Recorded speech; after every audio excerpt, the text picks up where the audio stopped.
Hoje é terça-feira, dia 19 de março de 2019. Claro, tô aqui no Cocatec, seu programa mágico diário sobre tecnologia. E no episódio de hoje, novos iPads, Nextel, foi pro Space e muito mais.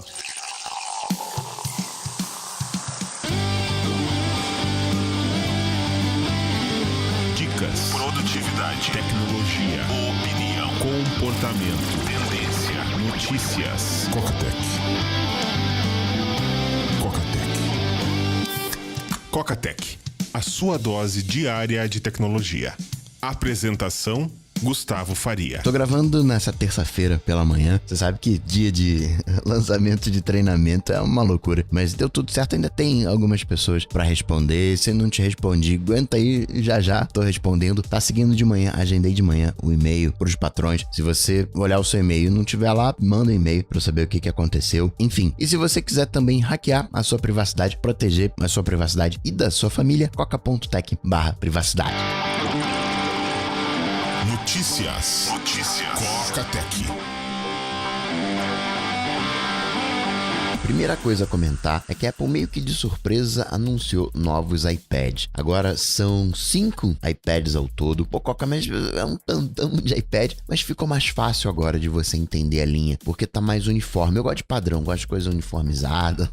Funciona melhor assim. E para você entender, você pode fazer até traçar um paralelo com os MacBooks. Você tem a linha Pro, né, os iPads Pro, de 11 polegadas e 12.9, 13 polegadas. Eles não mudaram, continuam do mesmo jeitinho. O iPad de 9.7 polegadas, que veio ano passado com aquele punch mais educacional, tem até aquele crayon específico, suporta o Apple Pencil de primeira geração. Esse também não foi mexido, continua o mesmo, é o de entrada, $330 nos Estados Unidos. Aqui no Brasil, saiu o preço de entrada, 10 vezes aí, o dólar de 10, tá saindo aí na faixa de 3.000, um pouquinho menos, 2.800 talquês, e ele faz vezes do que seria o MacBook Air, que acaba sendo o MacBook de entrada. Tá saindo o Air hoje aí 1.100, se não me engano, e o MacBook de 12 tá uns 1.200, 1.300, um pouquinho mais caro. A carcaça desse 9.7 é aquela carcaça que tem mais borda na lateral, uma carcaça antiga, seria de repente para quem tá brigando pelo preço. E você tem dois novos iPads que foram atualizados. Você tem um novo iPad Pro de 10.5 polegadas, que agora se chama iPad Air. Eu digo que foi uma atualização, mas foi meia atualização, porque o processador, que era um A10X, passou para um A12, melhorou o processador, mas não é o mesmo processador do Pro, é o processador que estão nos iPhones atuais, o 10S, 10S Max e 10R. Flash que tinha, agora não tem, tiraram flash. Câmera, que era de 12, deram uma cortada, agora é de 8. Na tela que tinha ProMotion, agora não tem. Então fica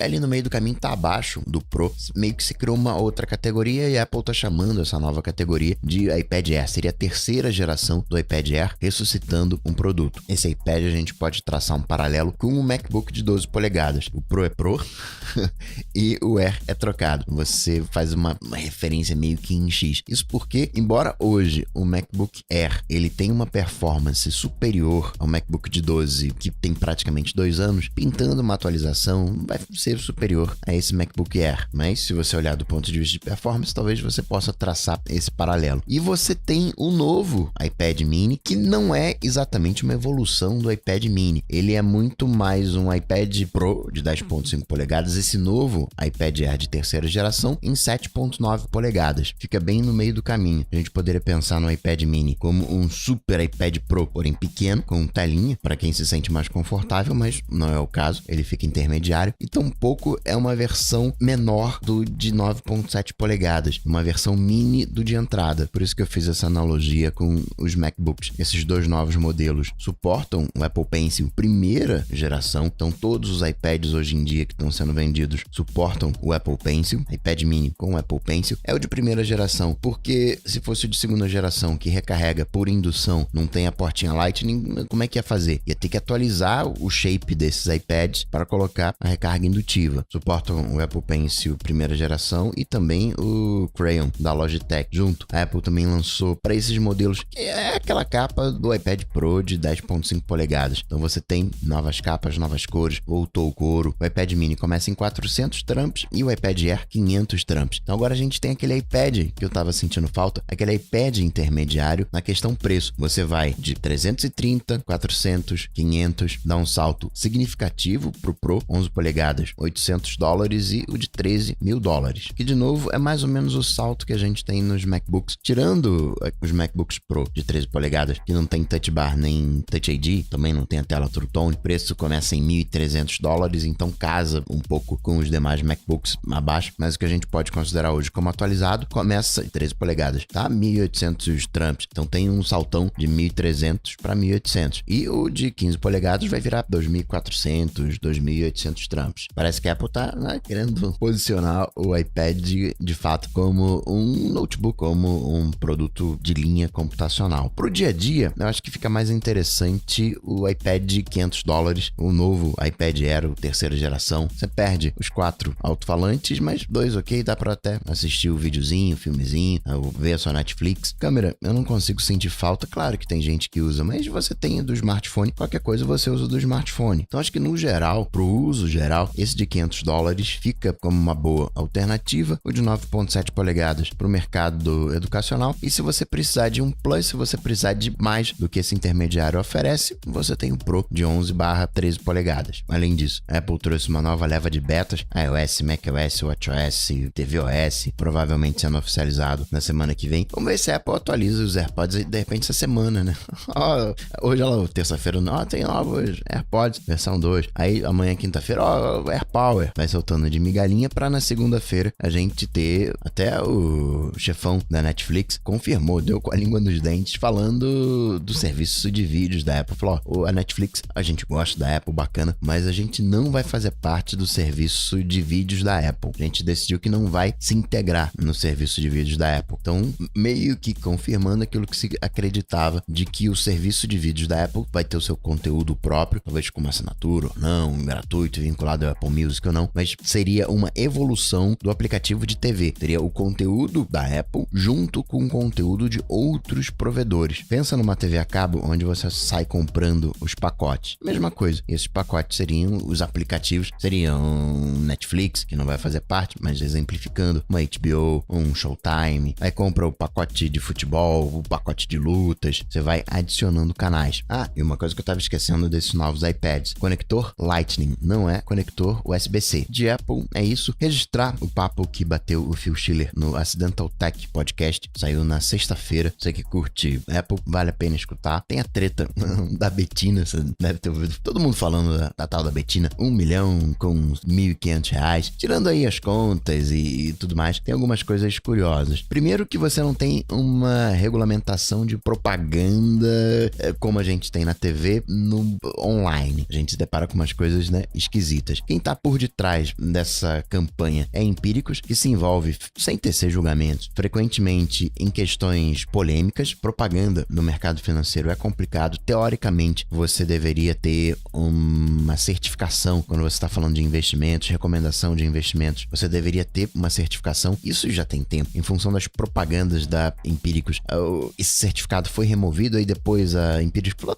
também não quero esse certificado não, vou ficar aqui só publicando conteúdo. Tá dando certo, né? O Empíricos tá no mesmo prédio do Google, em São Paulo. Antagonista, metade do antagonista é da Empíricos, isso já desde 2016. O mercado financeiro tem os seus braços, digamos, de mídia. Infomoney, por exemplo, é XP, que agora, né, Banco Itaú, o BTG Pactual, tá de olho ali, querendo ver se de repente não pega alguma coisa na Abril, a revista Veja. No caso específico da Empíricos, acabava publicando algumas análises no antagonista, a justiça proibiu. Falou, você não pode fazer isso não, para você ter esse, vamos chamar aqui, informe de investimentos. Você precisa, né, ter lá a certificação que você não tem. A Empíricos se declara como uma publicadora de conteúdo, pura e simplesmente. Eu tenho que, para mim, em nenhuma informação privilegiada, mero, puro palpite, que vai chegar uma hora em que Empíricos vai se desfazer. Fica a percepção de que a galera já entendeu que a coisa tá assim e vamos até onde der. Estão empurrando a coisa até onde der. Agora, como viral de marketing, mandaram muito bem. Se fica uma lição, tirando os virais, tirando as polêmicas, tirando se é verdade ou mentira, se tinha mais, se tinha menos, enfim, fica o lembrete que não tem idade mínima para você começar a pensar em investimentos. Talvez quando você começar a pensar nisso, talvez já seja tarde demais. Quanto mais cedo, melhor. Falando de YouTube, tem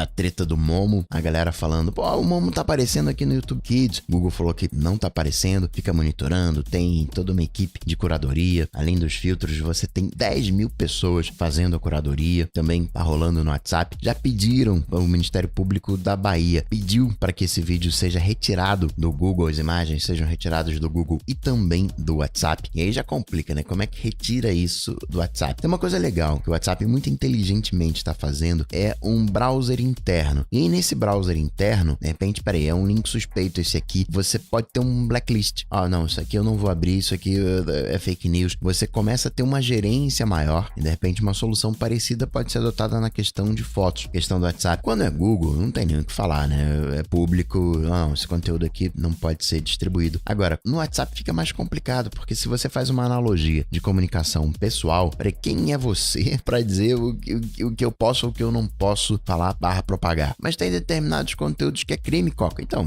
é crime que se prenda a pessoa, que se puna a pessoa. É polêmico. Tem liberdade, tem questão de privacidade, deve ser votado, está sendo colocado em pauta, sugestão de pauta para ser votada a questão do sigilo do WhatsApp no Supremo. Se o WhatsApp pode dizer não vai rolar nada não. Eu acredito que esse julgamento ele não vá para frente da maneira que a gente está imaginando. Acredito que em algum ponto o Ministério da Justiça chegue num acordo com o WhatsApp. Quem acompanha os stories do Coca-Tech já viu lá as propagandas de quebra de sigilo de WhatsApp que são oferecidos para as forças policiais. Então, né, é questão de acordo. O que mais de Google? Hoje, 19, a gente vai saber mais detalhes do serviço de streaming de jogos do Google, que já tem até logo.